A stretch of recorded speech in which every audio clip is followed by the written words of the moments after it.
Wala kang kasabay eh. Pero kung may kasabay ka ay, sunod ka na lang. Oo. Pero sana naman talaga may pagbabago. Buti ka naman na aray. Aray! Sa sobrang tagal na siguro, nagilog na siguro rin siguro. Pero yung, Pero napakalambot na rin, sa totoo lang. pero yung tanong siguro, yung talagang ano, Ha? baka yung buto niya yung parang nakasusulog. Oo. Hindi, tsaka ano, yung, tingnan mo kanina, yung parang iba na eh. Orasan mo naman yung katulad kanina na yung masakit mo kanina. Kung nangangalay pa ba, namimintig. Yan. Wala na. Konti na lang. Konti-konti na lang, ano. Orasan lang talaga yan.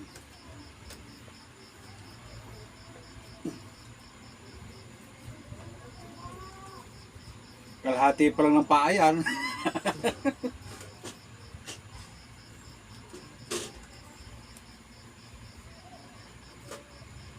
Pero dapat pagka magte-text kayo, kailangan ano rin, tatanong kayo kung may anong oras ka.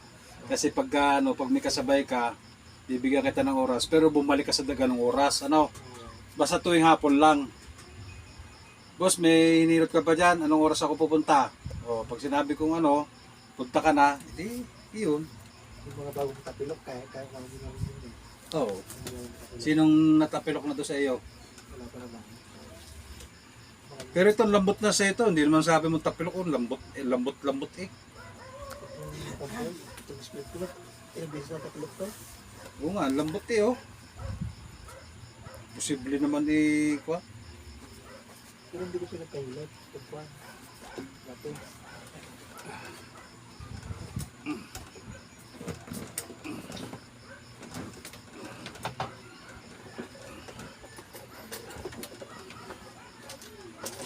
Balini yung aking kamay.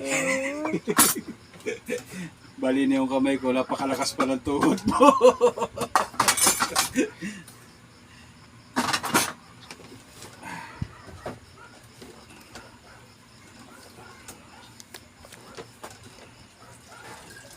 Yan, sige, pigilan mo. Okay lang, sige, pigilan mo. Pataas, kung may porsa ka, sige. Sige, pigil pa rito, papaganyan na. Sige, pigil.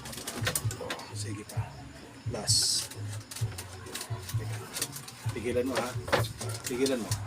Pigil. Sige.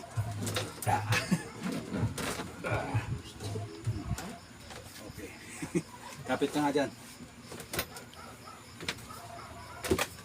Lahat na ginawa ko na dito sa iyo.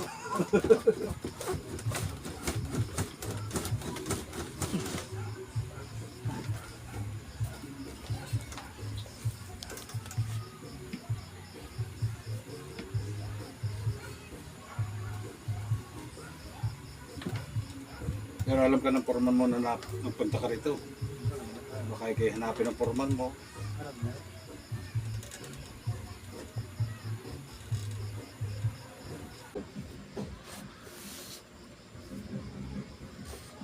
Yeah.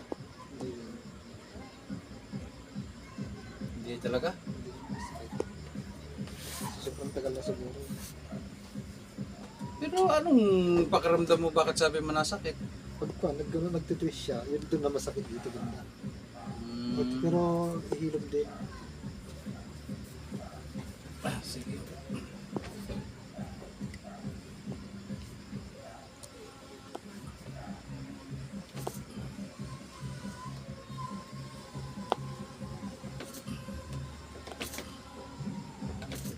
Pero kung sa'yo maghihilot-hilot lang yan.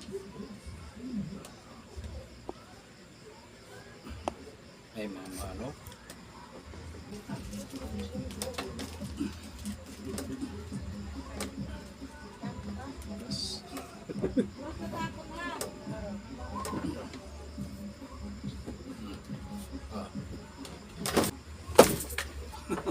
ang ganda ko lang ako dun. Mula po ako sa Pangasinan. Ah. Ang pumunta pa ako dito kay Hilotman na nagtitwist yung aking tuhod. Oo. Pero Ayan. pagkatapos yung ninilot, okay na. Maraming salamat, Hilotman.